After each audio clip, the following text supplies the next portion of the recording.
எனக்கு சீட்டே வேணாங்க. வேண்டாமா? எனக்கு சீட்டே வேணாம். ரொம்ப வருஷமா வெயிட்டிங். இருக்கட்டுங்க, பரவாயில்ல.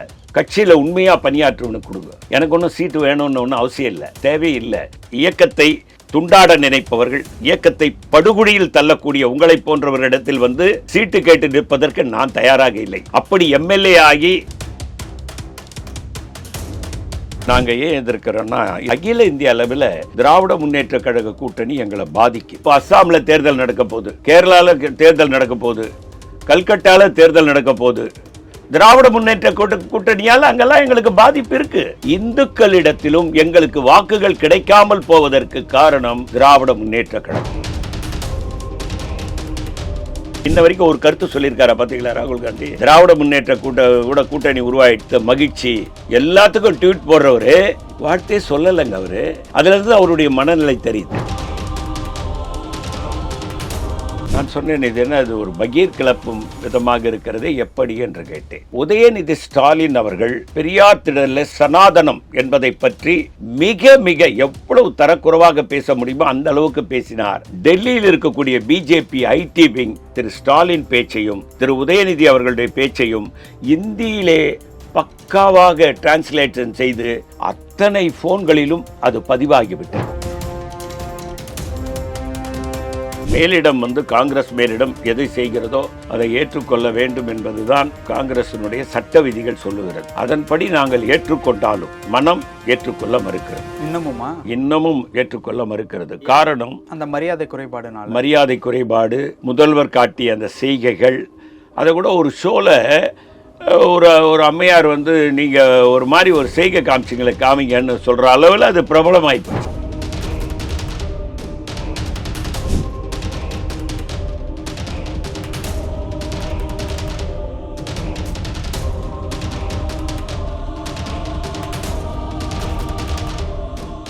ரியல் ஒன் நேயர்களுக்கு வணக்கம். இன்று நம்மளுடைய நேர்காணலுக்கு காங்கிரஸ் கட்சியை சேர்ந்த திரு பொன் கிருஷ்ணமூர்த்தி அவர்கள் இணைச்சிருக்காங்க. சார் வணக்கம்.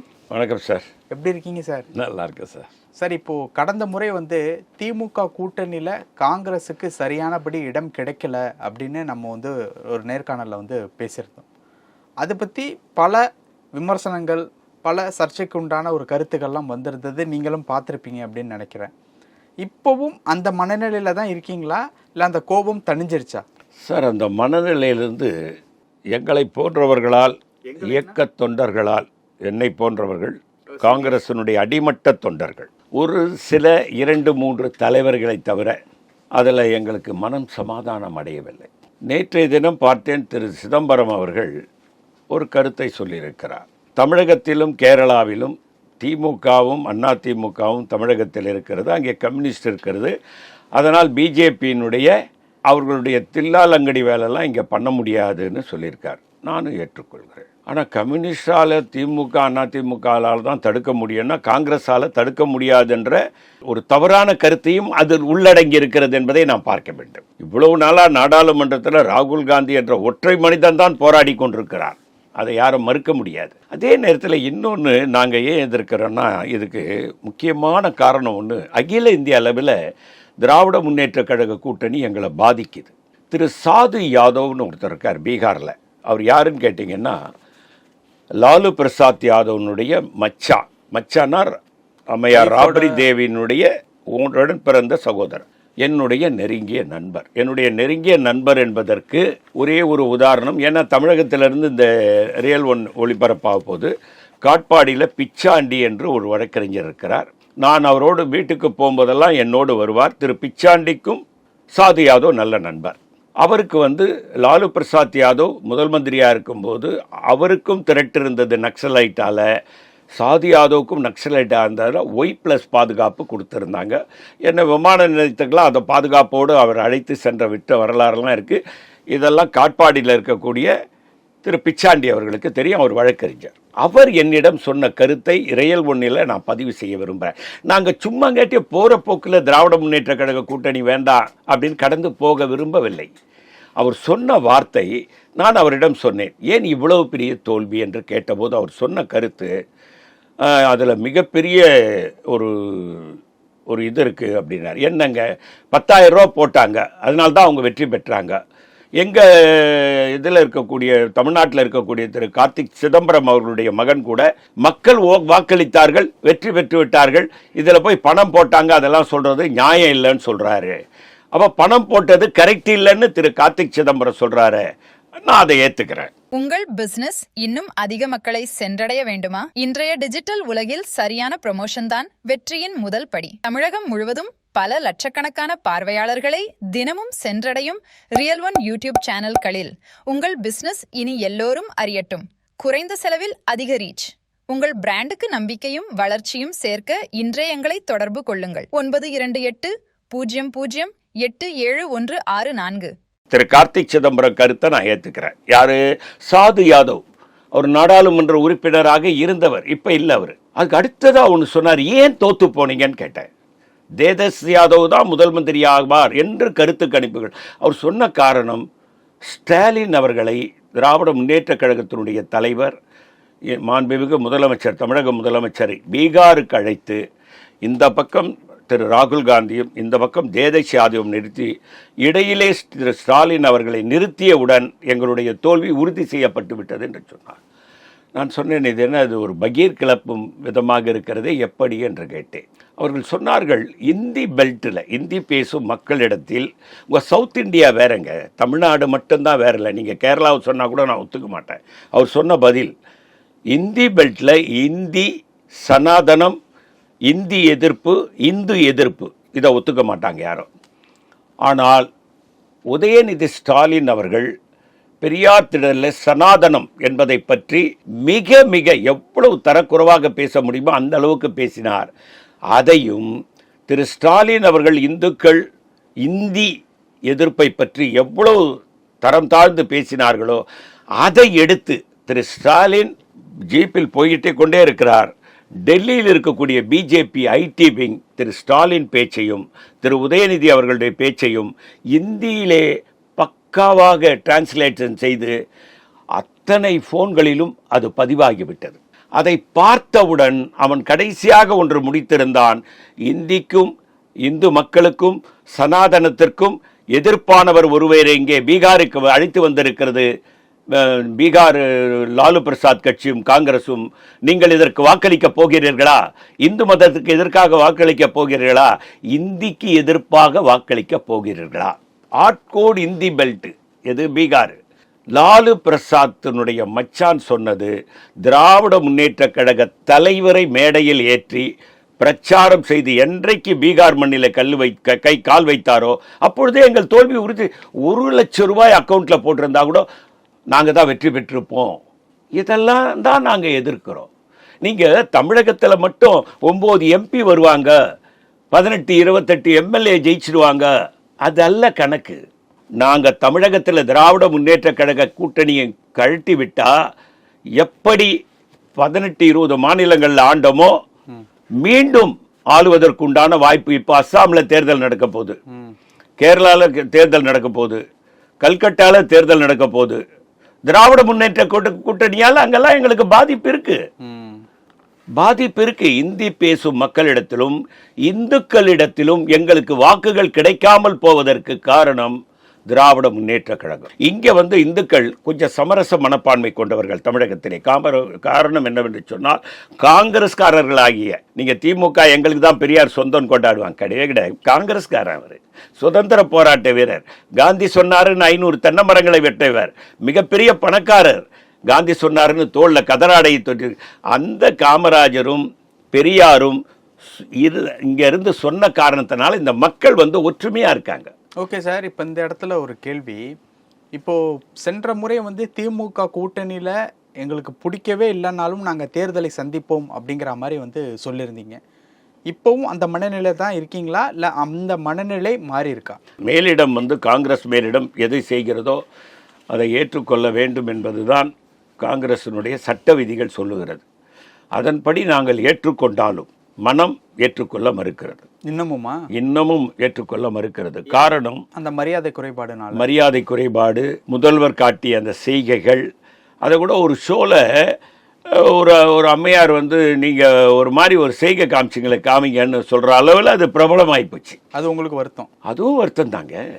அந்த அம்மா கூட காங்கிரஸ் காலி பண்ணிட்டேன்னு சொல்கிறத திரும்ப சொல்லி மகிழ்கிறாங்கன்னா அப்போது முதல்வருக்கு வேண்டியவங்க கூட எப்படி இருக்கிறாங்க பாருங்கள். முதல்வருக்கு தான் அந்த எண்ணம்னா முதல்வருக்கு வேண்டியவங்களும் காங்கிரஸை முடிக்கணும் அப்படின்றதில் உறுதியாக இருக்காங்க. ஆகவே தமிழகத்தை மட்டும் திராவிட கூட்டணி பாதிக்குது என்பதல்ல. சாதி யாதவனுடைய கருத்து சாதாரண கருத்தாங்க நீங்கள் எடுத்துக்கொள்ள முடியாது. ஓகே, இப்போது மினிஸ்ட்ரியில் இடம் கொடுக்கல, அதற்கு பின்பு சரியான மரியாதை இல்லை, ஓவராலாக இதெல்லாம் சேர்த்து தான் உங்களுக்கு கோபம். கண்டிப்பாக இந்த ஒரு சுச்சுவேஷனில் இதே கூட்டணியில் தொடர்ந்தால் மறுபடியும் அதே நடக்காது அப்படிங்கிறது உங்களால் உறுதியாக சொல்ல முடியுமா? இல்லை சேஞ்ச் காங்கிரஸ் இதில் விழித்து கொள்ள வேண்டும் என்பது என்னுடைய கருத்து. 28 இடங்கள் கொடுக்கப்பட்டிருக்கிறது. இந்த 28 இடங்களையும் கட்சிக்காக உடைத்த, மக்களிடத்தில் செல்வாக்குள்ள, மக்களோடு மக்களாக பழகக்கூடிய ஒரு தோழனை தேர்வு செய்து 28 தொகுதிகளிலும் நிற்க வைக்க வேண்டும். இதுதான் என்னுடைய கருத்து. நீங்கள் தெரிஞ்சோ தெரியாமலோ கூட்டணி வச்சிட்டோம், இனி மாற்ற முடியாது. தெரிஞ்சோ தெரியாமலன்னா என்ன, விவரம் தெரியாமையா வச்சுங்க? விவரம் அதாவதுங்க, தெரிந்தவர்கள் வைக்க மாட்டாங்க. ராகுல் காந்திக்கு தெரியும், அதனால தான் கடைசி வரைக்கும் வேண்டான்னார். இன்ன வரைக்கும் ஒரு கருத்து சொல்லியிருக்காரா பார்த்தீங்களா ராகுல் காந்தி? திராவிட முன்னேற்ற கூட்டணி உருவாயிடுத்த மகிழ்ச்சி எல்லாத்துக்கும் ட்வீட் போடுறவர். நானும் தினமும் அவருடைய ட்வீட்டை பார்க்குறேன். என்னைக்காவது ஒரு நாள் திராவிட முன்னேற்ற கழக கூட்டணிக்கு வாழ்த்து சொல்லுவாருன்னு. வாழ்த்தே சொல்லலைங்க அவர். அதிலிருந்து அவருடைய மனநிலை தெரியுது. திரு கார்கே ட்வீட் போடுறாரு. அவர் தான் இந்த கூட்டணியை உருவாக்கினவர். அதுக்கு சூத்திரதாரர் யாருன்னா சிதம்பரம். அதுக்கு உதவியாக இருந்தவர் யாருன்னா தமிழ்நாடு காங்கிரஸ் கமிட்டி தலைவர். எனக்கு என்னன்னா திரு கார்கே அவர்களுக்கும் திரு சிதம்பரம் அவர்களுக்கும் திரு செல்வ பெருந்தகை அவர்கள், ஏன்னா அவங்க 3 பேர் தான் இந்த கூட்டணி உருவாக்குனாங்க. மற்ற தலைவர்களுக்கு யாருக்கும் இந்த தொடர்பு இல்லை. அவங்க 3 பேருக்கும் நான் இந்த ரியல் ஒன் நேயர் டிவி மூலமாக நான் வைக்கக்கூடிய வேண்டுகோள் என்னன்னா, உண்மையான கட்சிக்காரனை கண்டுபிடித்து சீட்டு கொடுங்கள். உங்களுக்கு வேண்டியவன்களை தேர்வு செய்து விடாதீர்கள். இப்போ இது பொன் கிருஷ்ணமூர்த்தி அவர்களுக்கு சீட்டு கொடுக்கலங்கிற ஒரு வருத்தத்தின் வெளிப்பாடா? எனக்கு சீட்டே வேணாங்க. வேணாமா? எனக்கு சீட்டே வேணாம். ரொம்ப வருஷமா வெயிட்டிங் இருக்கட்டுங்க, பரவாயில்ல. கட்சியில் உண்மையாக பணியாற்றுவனு கொடுங்க. எனக்கு ஒன்றும் சீட்டு வேணும்னு ஒன்றும் அவசியம் இல்லை, தேவையில்லை. நான் ஒரு தடவை மரகதம்மா புண்ணியத்தில் நின்னேன். அதுக்கப்புறம் வந்த எந்த தலைவரை வருஷம் சார் அது 1996. ஓகே, 30 வருஷம் ஆயிடுச்சு. அதுக்கப்புறம் வந்த தலைவர்களுக்கு நாம் இந்த காங்கிரஸில் எப்படின்னாங்க, ஒரு பெரிய குறைபாடு, தன்னை விட விவரம் அறிந்தவனுக்கு பயன்படுத்தி கொள்ள தயங்குவார்கள். அது வரலாற்று உண்மை. நீங்கள் பார்த்தீங்கன்னா 5 பேர் தான் திராவிட முன்னேற்ற கழகத்தை ஆரம்பித்தார்கள். ராபின்சன் பூங்காவில் கொட்டும் மழையில் அண்ணா, மதியழகன், நெடுஞ்செழியன், ஈவிகே சம்பத், சத்யவாணி முத்து. அதில் அப்போ டாக்டர் கலைஞரே கிடையாது, 13வது லிஸ்ட்டில் இருந்தார்ல. உங்களுக்கே தெரியும். 5 பேர் தான் கட்சியை கொட்டும் மழையில் ஆரம்பித்தாங்க. ஆனால் முதல் பலி சம்பத், 2வது பலி சத்யவாணி முத்து.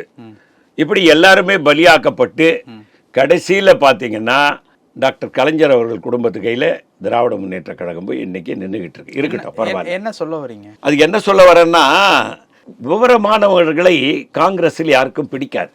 நீங்கள் விவரமான நபரா?